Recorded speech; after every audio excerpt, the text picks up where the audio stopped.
Hello दोस्तों, जैसा कि हम लोगों ने पिछले एपिसोड में देखा था कि जैक के पास बनी हुई उस ड्रैगन की मूर्ति में से बहुत सारी एनर्जी निकलने लगती है, जो कि एक पॉइंट पर आकर उस फॉर्मेशन में इकट्ठा होने लगती है। और आगे बढ़ने से पहले आप लोगों से एक छोटी सी रिक्वेस्ट करना चाहता हूँ कि इसका जो फर्स्ट पार्ट था उसमें बहुत कम व्यूज आ रहे हैं और उसकी रीच रुक गई है। इसीलिए मैं चाहता हूँ कि आप लोगों में से जिसने भी वो वीडियो देख ली हो, एक और बार प्लीज जा करके उसे देख लें, ताकि उसकी रीच बढ़ जाए और मैं इस सीरीज को आगे कंटिन्यू कर सकूं, वरना मजबूरन ना चाहते हुए भी मुझे इस सीरीज को छोड़ना पड़ेगा।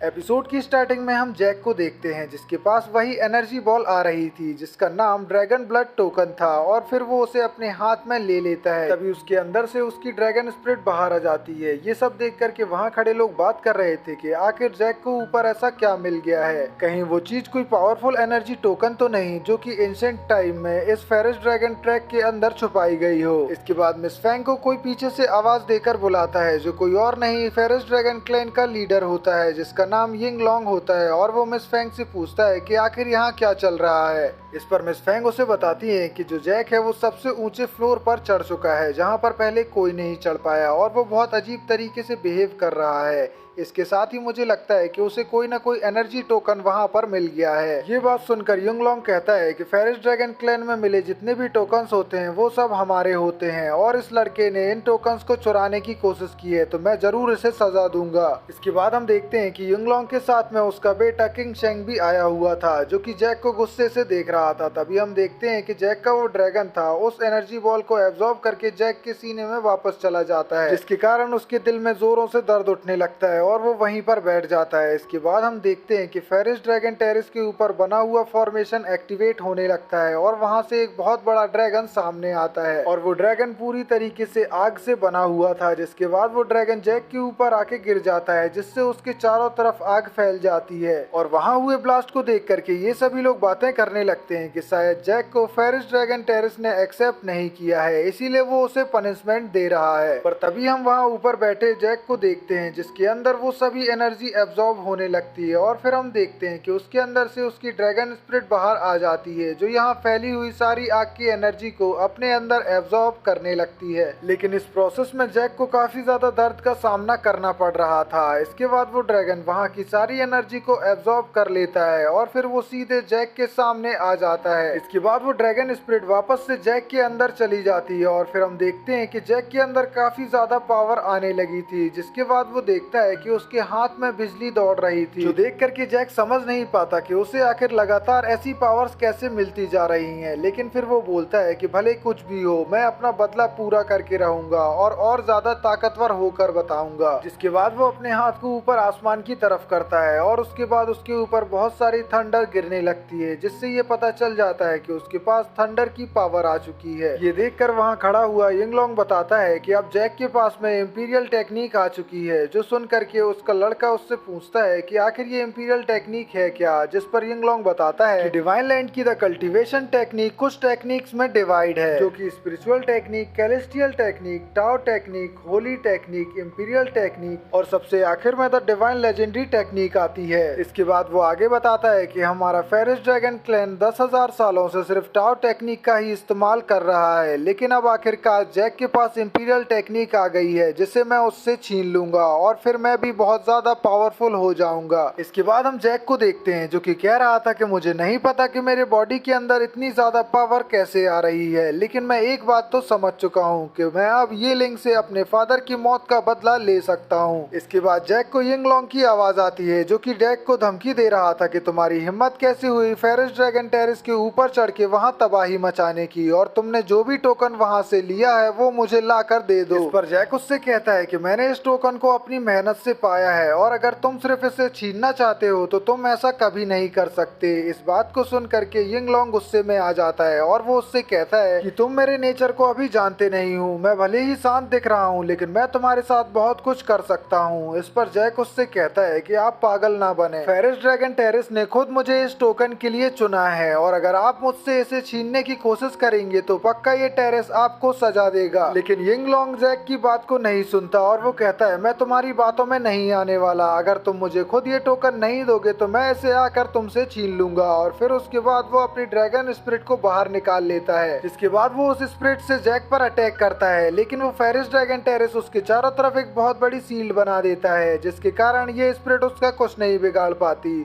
और यिंगलोंग भी इससे घायल हो जाता है। इसके बाद जैक यिंगलोंग से कहता है कि शायद अब आपको मेरा टोकन नहीं चाहिए होगा। इस पर यिंगलोंग गुस्सा होने लगता है और कहता है कि मैंने तुम्हें अंडर एस्टिमेट किया, लेकिन अब मैं तुम्हें बिल्कुल नहीं छोड़ूंगा। याद रखना इस फेरिस ड्रैगन क्लैन के अंदर मैं ही गॉड हूँ। इसके बाद यिंगलोंग अपना एक वेपन बाहर निकाल लेता है और अपनी फुल स्ट्रेंथ के साथ में जैक पर अटैक करने के लिए आगे बढ़ता है और उस वेपन को जैक की तरफ फेंक देता है। लेकिन तभी जैक के अंदर से उसकी ड्रैगन स्पिरिट बाहर आ जाती है, जो कि उस वेपन को रोक लेती है और उसे दूर कर देती है। लेकिन यिंगलोंग फिर से जैक के ऊपर अटैक करता है, पर तभी बीच में वो ड्रैगन स्पिरिट आ जाती है और वो यिंगलोंग के ऊपर ही अटैक कर देती है, जिसके कारण यिंगलोंग घबरा जाता है। इसके बाद जैक उन सभी से कहता है कि अगर तुम सभी फाइट ही करना चाहते हो तो मैं भी फाइट करने के लिए तैयार हूँ। और उसके बाद वो अपनी फुल स्ट्रेंथ में आ जाता है, पर तभी मिस फेंग सामने आती है, जो कि उसे बताती है कि मास्टर यिंगलोंग तो बस उस टोकन की डिमांड इसलिए कर रहे थे ताकि वो फेरिस ड्रैगन क्लैन को और आगे ले जा सके, क्योंकि ये टोकन ही फेरिस ड्रैगन क्लैन को और ज्यादा ताकतवर बना सकता है। और फिर मास्टर यिंगलोंग भी ना चाहते हुए भी मिस फेंग की बात को मानने लगते हैं और वो कहते हैं कि चूंकि अब फेरिस ड्रैगन टेरेस ने तुम्हें चुना है तो अब ये टोकन तुम्हारा ही है और तुम इसे किसी भी तरीके से इस्तेमाल कर सकते हो। मुझे माफ कर देना, मैं तो बस क्लैन को सुरक्षित रखना चाहता था। इसके बाद जैक मिस फेंग से पूछता है कि क्या अब मैं Azzur Dragon forbidden area trial में जा सकता हूँ, जिस पर मिस फेंग बताती है कि तुमने फेरिस ड्रैगन ट्रायल को तो पास कर लिया है तो तुम अजूर ड्रैगन ट्रायल में भी जा सकते हो। इसके बाद जैक उन सबसे कहता है कि मैं इस टेरेस के ऊपर कुछ दिनों तक प्रैक्टिस करना चाहता हूँ, इसलिए अच्छा होगा कोई मुझे डिस्टर्ब ना करे और आप सभी लोग यहाँ से चले जाओ। इसके बाद जैक वहीं बैठ करके प्रैक्टिस करने लगता है। फिर हम किंग सैंग को देखते हैं, जो कि अपने फादर से कहता है कि आप बिल्कुल चिंता मत करें, जैसे ही Jack Azure Dragon forbidden area trial में जाएगा मैं भी उसके साथ में जाऊंगा और वहाँ पर वो फेरिस ड्रैगन टेरेस के प्रोटेक्शन सील से बाहर होगा, इसीलिए उसे बचाने वाला कोई नहीं होगा और मैं आखिरकार उससे टोकन छीन कर आपको दे दूंगा। इस पर उसका फादर कहता है कि याद रखे ये टोकन किसी और दूसरे क्लैन में ना जा पाए। फिर हम कुछ दिन बाद का सीन देखते हैं, जहाँ पर एक उड़ते हुए प्लेटफॉर्म पर मिस फेंग खड़ी हुई थी और उनके बाजू में जैक भी था, जहाँ पर मिस फेंग सभी को बताती है कि तुम सभी को अजूर ड्रैगन फॉरबिडन एरिया में पहुँचने के बाद अगर कोई टोकन मिलता है तो फौरन टेलीपोर्टेशन स्टोन की मदद से यहाँ पर 1 महीने के अंदर वापस आना होगा। इसके बाद वो आगे बताते हैं कि अजूर ड्रैगन फॉरबिडन एरिया में दूसरे क्लैंस के भी डिसाइपल आएंगे तो उनसे जरा बच करके रहना। और फिर इसके बाद वो जैक के बारे में सोचने लगती है और अपने मन में कहती है कि मैं भी तो देखूं जैक, आखिर तुम कैसे अजूर ड्रैगन फॉरबिडन एरिया से बाहर निकल पाते हो। इसके बाद मिस लियो सबको एक और इंस्ट्रक्शन देती है कि तुम सभी को अजूर ड्रैगन फॉरबिडन एरिया के अंदर एक साथ मिलकर काम करना होगा और याद रखना तुम लोग एक दूसरे को मत मारना। इसके बाद वो आगे आकर के उस टेलीपोर्टेशन गेट को ओपन कर देती हैं, जिसके बाद ये सभी disciple Azzur Dragon forbidden area में जाने के लिए उस टेलीपोर्टेशन गेट से अंदर जाने लगते हैं। और यहीं पर हमारा ये एपिसोड एंड हो जाता है। आशा करता हूँ आप लोगों को एक्सप्लेनेशन अच्छी लगी होगी और आप लोग इस सीरीज को सपोर्ट देने के लिए बिल्कुल तैयार होंगे। मिलते हैं आप लोगों से